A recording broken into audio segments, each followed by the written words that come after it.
What do you mean you're a propagandist? Like, I don't like. I use propaganda in the old terminology for it. I had a show on the Young Turks back in the day called agitative propaganda as well, where my goal is to try to instill class consciousness in the American working class, because I feel like that is what's most lacking from our political discourse in general.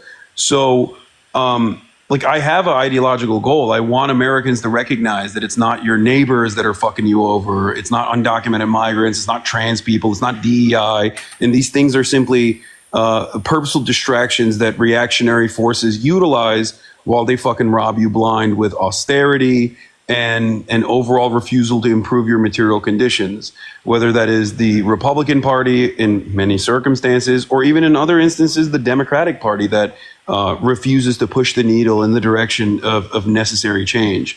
So, for that purpose, I'm saying I realized that like simply doing debates alone was not cutting it, because I wanted people to, I wanted to create a community that was engaged, listening, learning, and also seeking out information on their own. But more importantly, that they were also engaging in activism, organizing, whether that be community organizing or labor organizing. And I mean, I have a lot of obviously local officials in my chat at any given moment, or even people that apparently work at the DNC, which was shocking to me when I went there. But and of course, many labor union organizers and activists in general. So that's what I mean when I say debates. Debates are great for content. It's good for slam dunks. It has an educational value for sure. You get to understand the opposition's position. You get to teach people what the talking points are, what their talking points are, and how to effectively counter them. And I think the takeaway for many in your audience will be how to effectively dismantle those propaganda points and the arguments that your grandparents or your parents might be making or your coworkers are making. But beyond that, I think in order for people to unlock their true potential and be able to bring about real progressive change and create systems of pressure, like mechanisms of pushback, sometimes pushback that's even warranted towards the Democratic Party, I think that there's more to do. And it'll create a more sustainable career for you as well, in general, for all of you guys. Yeah. So I mean, at least when it comes to my approach, like I agree, like the left as a whole, or like progressives, and like in general, need a multifaceted approach in terms of like the different content people like go towards. And I also think that like for certain creators, there's going to be certain skill sets that you're going to have where you're going to be able to do a certain set of content very consistently, a lot more if you're interested in it, if you like doing it, and if you can bring the energy every single time. And as it relates to like things like debates, I think that like people like me and Dean, we have a lot more of a pressure and push internally to engage in that particular type of activism and work comparative to other forms, because it comes more naturally to us, or it's some like way we can explain things a little bit more in depth. And one thing I have an issue with in terms of content that's like reaction based or other stuff like that is that there's no back and forth direct sort of response from people. So I think that oftentimes it can create more echo chambers, like naturally, like when you engage in like reaction based content. So I actually think myself that like, of course, there's going to be people who are just trying to look for slam dunks in terms of debate type content that's live debates. But I mean, I think that would be true for short form content, reaction based content, or any other form of content that would exist on social media. And I think actually is alleviated more when we engage in live debates, because it's like more in person, real. You can humanize people more because you're engaging in direct conversation. That's at least how I view it.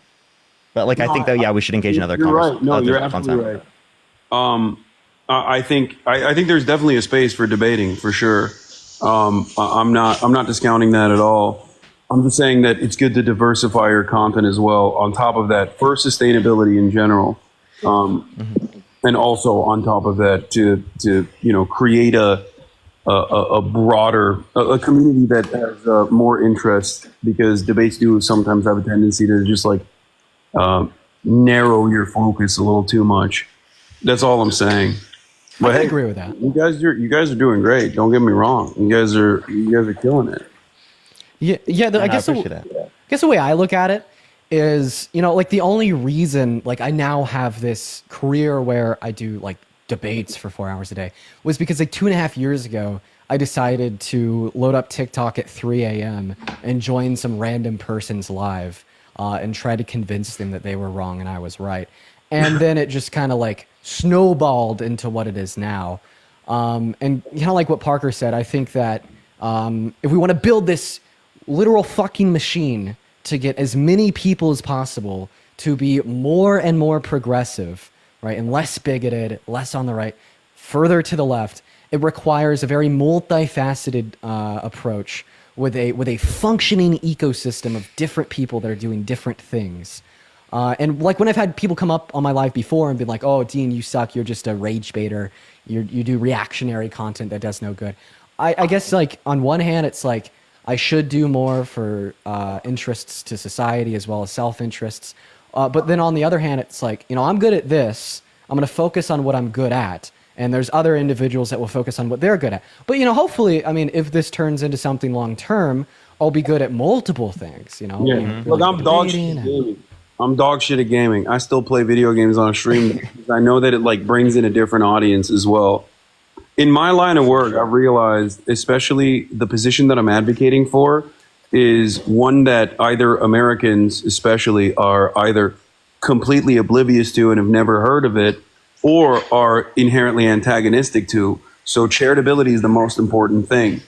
And I think like collaborations and people seeing me in a different light and not just simply clips, because that's just the most common way that people learn about other content creators, is the best way forward. But that's just for me. I'm not saying it's for all of you guys as well. I'm just sharing what I've seen through my experience.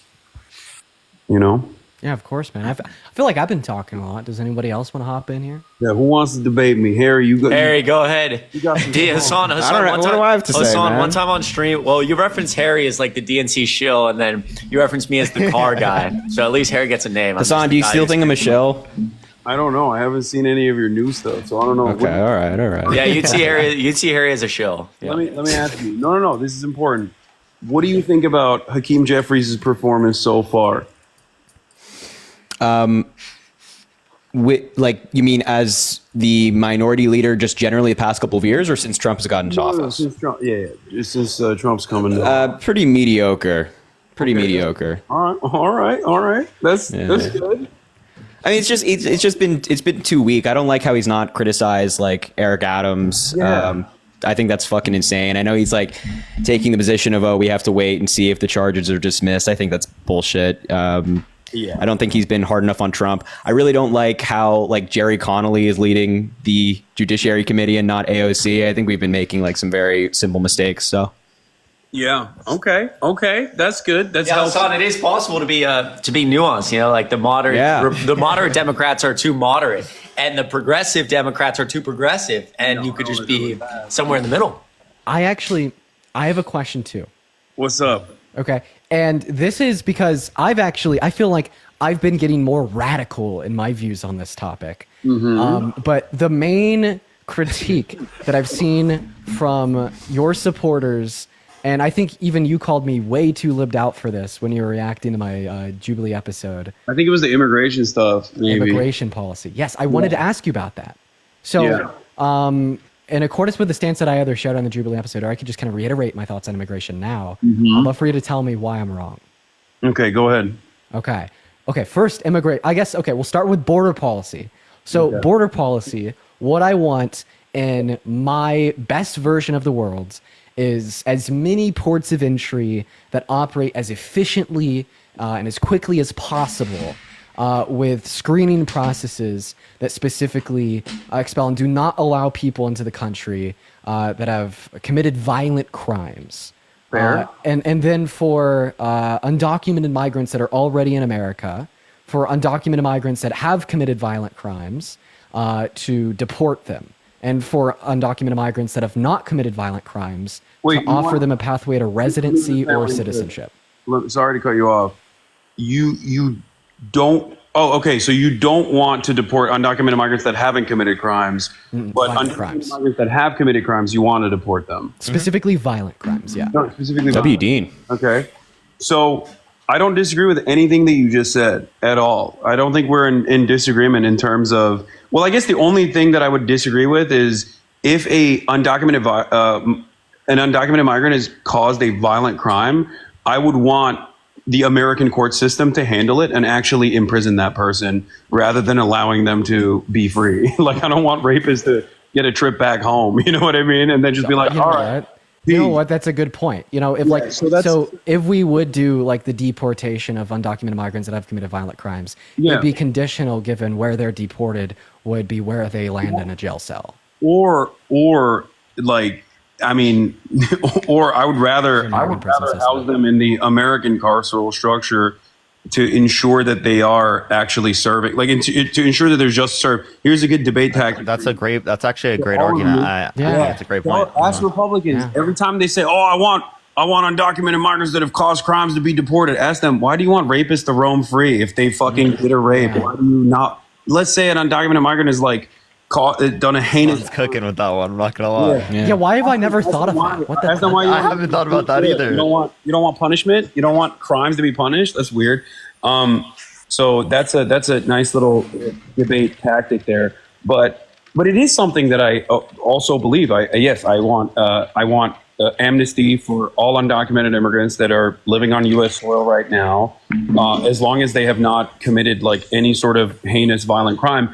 But even when we entertain the notion that like we're deporting violent criminals or the Trump administration is like going after violent criminals, I think you guys all know that that's not the case. The previous it's not like the previous administration was like, oh, are you Guatemalan and you did a rape? Okay, sorry, we can't arrest you. Like, that's so fucking stupid. Like, no, of course, being arrested and being prosecuted, right? So that notion is like that premise that they operate off of is like a faulty hidden premise. The idea that like the Biden administration was not adequately targeting people that have done crimes regardless of their immigration status.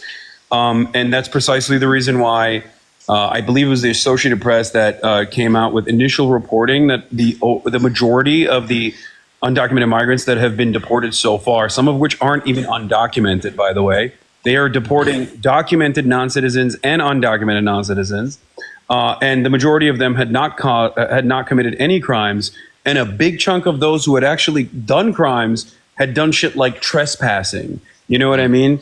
Or obstructing justice, like ridiculous, erroneous claims that normally would be thrown out under any other circumstance. And I was under the impression that majority of individuals that they've deported so far were individuals that have been documented as committing a crime or a violent crime. But the reason why that's the case is not because they wanted to only or focus on the deportation of undocumented migrants who have committed crimes, but rather those were just the easiest undocumented migrants. oh, to are you talking track. about? Yeah,